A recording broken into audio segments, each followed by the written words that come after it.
آپ جو ہے بینک کو مہینے میں آپ 10,000 روپے داخل کر رہے، یہ تبرع کے طور پر آپ بینک کو دے رہے، اس شرط پر کہ اگر آپ کی گاڑی کھو گئی، آپ کی گاڑی اگر جل گئی اور ڈاکو نے اس کو چھینا، تو بینک تبرعاً وہ آپ کے ساتھ تبرع کر کے آپ کو اللہ آپ کا بھلا کریے کہ کیا ہے، وہ آپ کو گاڑی لے کر کے دے گی۔ آپ 10,000 مہینے میں داخل کر رہے، آپ کی گاڑی شہزور ہے، میری گاڑی اللہ آپ کو بھلا کریے کہ وہ 10 ویلر ہے، 10 ویلر میں میں مہینے میں 50,000 داخل کر رہا ہوں، یہ تبرعات ہے۔ یہ وہ تبرع ہے کہ اس تبرع کی دیوار سب سے پہلے میں نے گرا دی،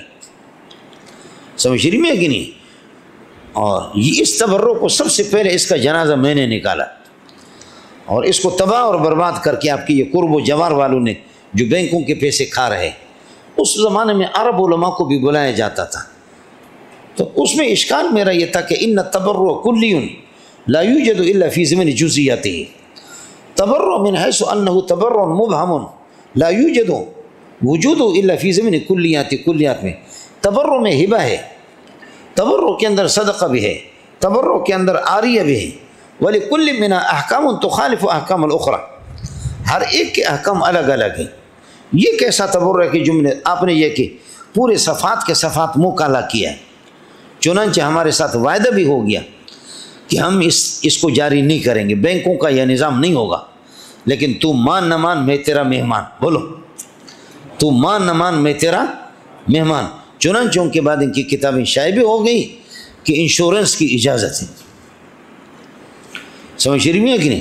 اس کو جامعۃ الرشید نے بھی غلط قرار دیا، بے نور ٹاؤن نے بھی غلط قرار دیا، جامع فاروقیہ نے بھی غلط قرار دیا، اکوڑ خٹک نے بھی غلط قرار دیا۔ جو بنیادی ادارے پاکستان کے ان سب نے کہا کہ اس لعنت کی کوئی گنجائش نہیں،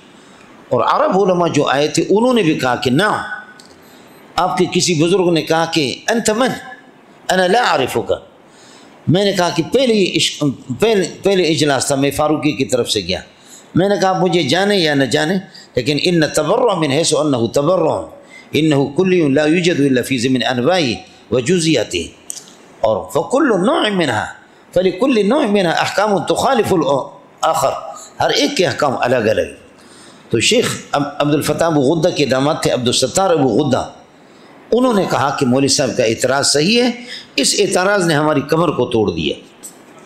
ہم لوگ عرب لوگ بھی آج تک اس کو حل نہیں کر سکے۔ پھر اس کے بعد اب مولوی صاحب مجھے کہہ رہے کہ میں آپ کو اس سے پہلے میں آپ کو جانتا نہیں، میرا جاننا ضروری نہیں ہے، اشکال کو جاننا ضروری، میرا جاننا ضروری نہیں۔ تو مفتی نظام الدین رحمۃ اللہ علیہ کھڑے ہو گئے، اس نے کہا یہ میرا دوست ہے اور یہ جامع فاروقی میں ہوتا ہے، سمجھ رہی ہے کہ نہیں؟ اور جامع فاروقی کی طرف سے آیا، یہ میرا بہت اچھے دوست ہے۔ تو میں نالائق شاگرد تھا، مفتی نظام الدین استاد تھے، لیکن استاد کا کمال دیکھو کہ قربان جاؤں اس قسم کے اساتذہ پر، میرے جیسے نالائق کو یہ کہہ بھی نہیں رہا کہ یہ شاگرد ہے، لیکن بس وہ کہہ رہے کہ یہ ہمارے بہت اچھے دوست ہیں، بہت قابل آدمی ہیں، اعتراض بالکل صحیح ہے، جواب اس کا دے دو۔ الحمدللہ اس کا جواب آج تک نہیں آیا، سمجھ رہی ہے کہ؟ لیکن مسئلہ وہی ہے، تو مان نہ مان میں تیرا مہمان، تو مان نہ مان میں تیرا مہمان، سمجھے؟ چنانچہ اللہ کو بھلا کرے، بینکوں کی پذیرائی، ان کی طرف سے بینکوں کو پذیرائی حاصل ہوگی، اور ان کی پذیرائی بینکوں کو حاصل ہوگی، بینکوں کی پذیرائی ان کو حاصل ہوگی، سمجھ رہی ہے کہ نہیں؟ اور چنانچہ البنوک الاسلامیہ والربویہ، سمجھ رہی ہے کہ نہیں؟ مولانا زربری خان رحمۃ اللہ علیہ فرماتے تھے کتے بھی دو قسم کے، ایک اسلامی کتا ہے حلال ہے، دوسرا کتا حرام ہے، خنزیر بھی دو قسم کے، ایک خنزیر حلال ہے، دوسرا کیا ہے؟ خنزیر۔ جیسے بینک کی تقسیم آپ کرتے تو اسی طرح تقسیم۔ آپ کو مسئلہ سمجھ میں آ گیا؟